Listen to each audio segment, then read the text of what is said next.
kind of ties into that is we give all of our employees a birthday donation. So they get a $200 donation to actually donate to a local nonprofit. That's very cool.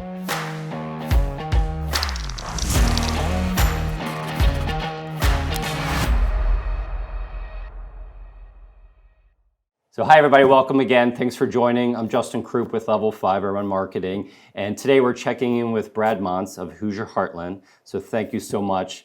We're sitting here in your new facility and we're gonna get to this in just a bit, but I think we'll start a little bit on the background story. Sure. But thanks for having us into town. We flew into Indianapolis yesterday, drove out through the country. Really nice. I think we drove through what we were afraid might turn out to be a tornado, but it, but it Yeah, really you never know around turned here. out to be a nice little thunderstorm. But once we got through that and came here into Crawfordsville, Indiana.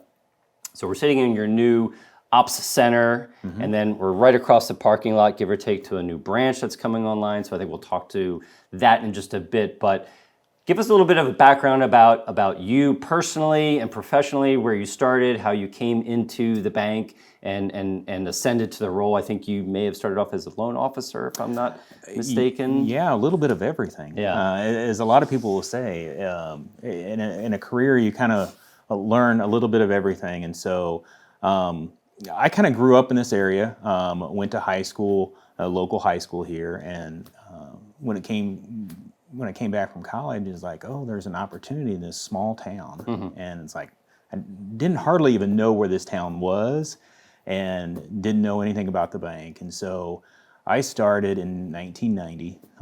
So this is my 30th year. Yeah. At the Great end of this milestone. month, Congrats. it'll mark my 30th is that year. right? Yeah. Wow. So I'm excited about that. But we were about a $9 million shop and 5 employees. And so, That's interesting. and I always like to tell this story because when I started, no account numbers, everything was by name. Oh, interesting. And So very old school. very in the old classic school. sense. Yeah, a lot of the bankers that have been around may remember the machines called the Burroughs 9000 machines. They were like a dunk your card type of machine. And so I started in there, and I mean, came on as a loan officer, and there, and even today, I mean, worked on the teller line, did loans. So much easier to do loans then. We just had a little piece of paper, wrote how much they needed, and gave it to them, and said, "Hey, Good luck to you." Yeah, exactly. But like I say, $9 million, small bank. We expanded throughout the years. We merged in 2009 with another local bank, and so we are the only chartered bank in the county that's still chartered here. And so we merged in 2009 and kind of created Hoosier Heartland State Bank out of 2 smaller banks. Nice. And we have almost doubled in size since that merger. We continue to do great. And really what we thought is we wanted to continue what was really important is being part of the community. And that's really what when we start talking about our mission and vision and our values, it all revolves around our community. And So let's talk about that a little bit more, because Sure. obviously I think you guys, from our perspective, every bank or any credit union tends to want to wear that hat, right? Oh, we're embedded in the community. And I think some of them really do own that, and others, maybe it's a little bit hyperbole. So maybe give us a couple of examples about how you guys really operate within this community and some of the things that you do to give back, or whatever the case may be. As you'll see in our mission and vision, I mean, we say that we're going to give back 10% of our profits. So we put our money out there. As we were kind of looking around, it's like, we say we're a community bank, but we want to give back. So we have different programs where we will help support anywhere from our Youth Service Bureau to our Boys and Girls Club to any of our nonprofits. We really focus on our nonprofits. And so in the past, we've been a flagship of making strides against breast cancer. That was a big one that we really kind of took a hold of. It had some really personal effect on me. A very good friend of mine passed away from breast cancer, and so we made that kind of one of our spearhead things, and really took charge of that. And so when we talk about our community, we want to be there. And that's one thing that our community gives us feedback. I mean, and they appreciate that. Whether we're helping out with the food banks, we will do food drives. We do some of Kids Against Hunger. I don't know if you've heard about that, where we pack meals.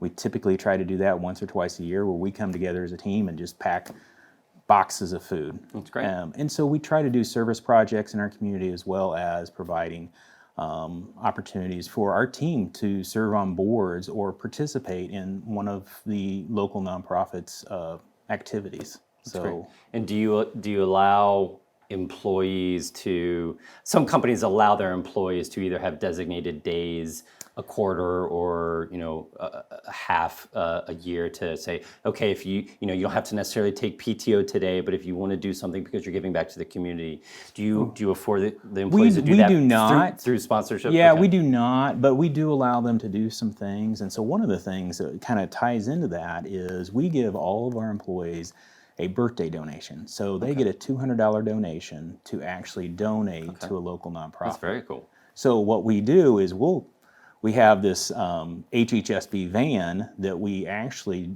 provide transportation to the local American Legion for their honor guard. So when they're going out and performing at the funerals and stuff, they use that van, and then we use it the rest of the time.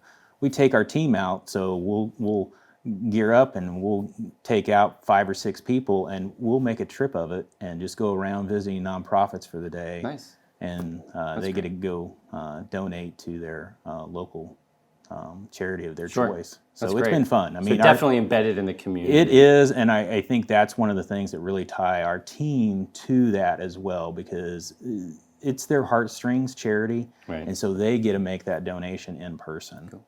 And so, keep me honest here, I was walking around the building, and I think, was that a picture of you with a little puppy? Oh, yeah. Everybody loves the idea of a puppy. Oh, yeah. Right? We make a lot. Yeah, we make a lot of trips out to our local animal welfare league. Okay. And so that's one of our, probably one of our top charities that we give back to. And so every time, they're great when we come out there. They always have puppies and kittens and stuff out there, and so they'd just gotten these puppies in or something, and so they were like, "Oh, here!" Yeah, and so they want us to leave with one as well. Of course they do. But we do have a lot available. of fun. Yeah, and we've actually had them come in to one of our facilities, and we'll do like a lunch, a team lunch, and then they'll bring puppies in and kind of run around, and we can have them in, and they get an opportunity to see what puppies they might have out there, what dogs they have. So it's fun. All again within the county, within the area. Yes.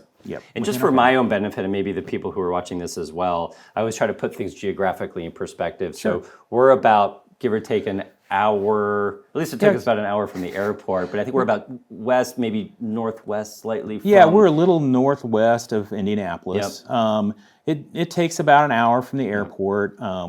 You can make it in about 45 minutes to the west side of Indianapolis, but we're close enough you can go make a quick trip to Indianapolis. Yep. We're south of Lafayette, about 30 miles. And so we are a rural community, and so this is the county seat. And so, but we really focus in Montgomery County. We have a branch in Putnam County as well. But we feel that footprint getting a little bit bigger with technology today. Sure. So, and then would you consider this a suburb of Indianapolis, or is it just far out enough of whatever that assumptive ring is? I would not consider it a suburb. Okay. We do have a lot of people that really do work in Indianapolis, and that's what we've seen in some of our smaller communities on more of the east side of the county, that have become a little bit more of a bedroom community and stuff. And we've always thought that the Indianapolis line would kind of get out there. Sure. It hasn't quite gotten out to Montgomery County, but we are making strides in the county to be a better work-life balance facility or area that people find it attractive. That and even in today's society, really, people want to get out of the cities and they want to get farther out in the country. And I mean, I live out in the country. I have 10 acres. I have a daughter that is actually working from home now. Yeah. She lived downtown New York City. Oh, wow. So when COVID hit, she stayed out there for about 2 weeks, and then her job has allowed her to work from home. So she's come back. She has come back. Good. She's still able to work from home, but I can tell you she was... she was scared when how bad it was in New York. And what's been great is she's like, she doesn't even leave our house or leave our property because she was quarantined. I mean, well, she wasn't quarantined, but she had to stay in an apartment in there when it first happened. And she goes, just being able to walk outside. And I mean, while we have neighbors, we're half-mile away. Yeah.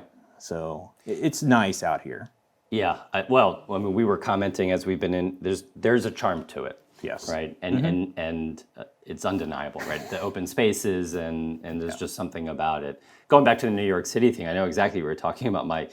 Just quick segue, my younger brother who lives in California was doing a year assignment in New York City when this all went down. And he had sort of the same sentiments as your daughter, which was when it all started popping and things started shutting down, the people who could leave left. Yes. And otherwise you're stuck in your apartment, you know, and so it was particularly tough there. Maybe unlike other cities that began to shut down, where it's like, okay, I live in Atlanta, so when things started to shut down, we could at least, you know, go walk around the neighborhood, but New York was like, no, you can't even leave your apartment. Yeah. It was bad. So it was. Thank God that you guys were here and that she was able to get out and then have almost the exact opposite effect. Yeah. But obviously there's a legacy that's in play here from a remote perspective, from a work from home perspective.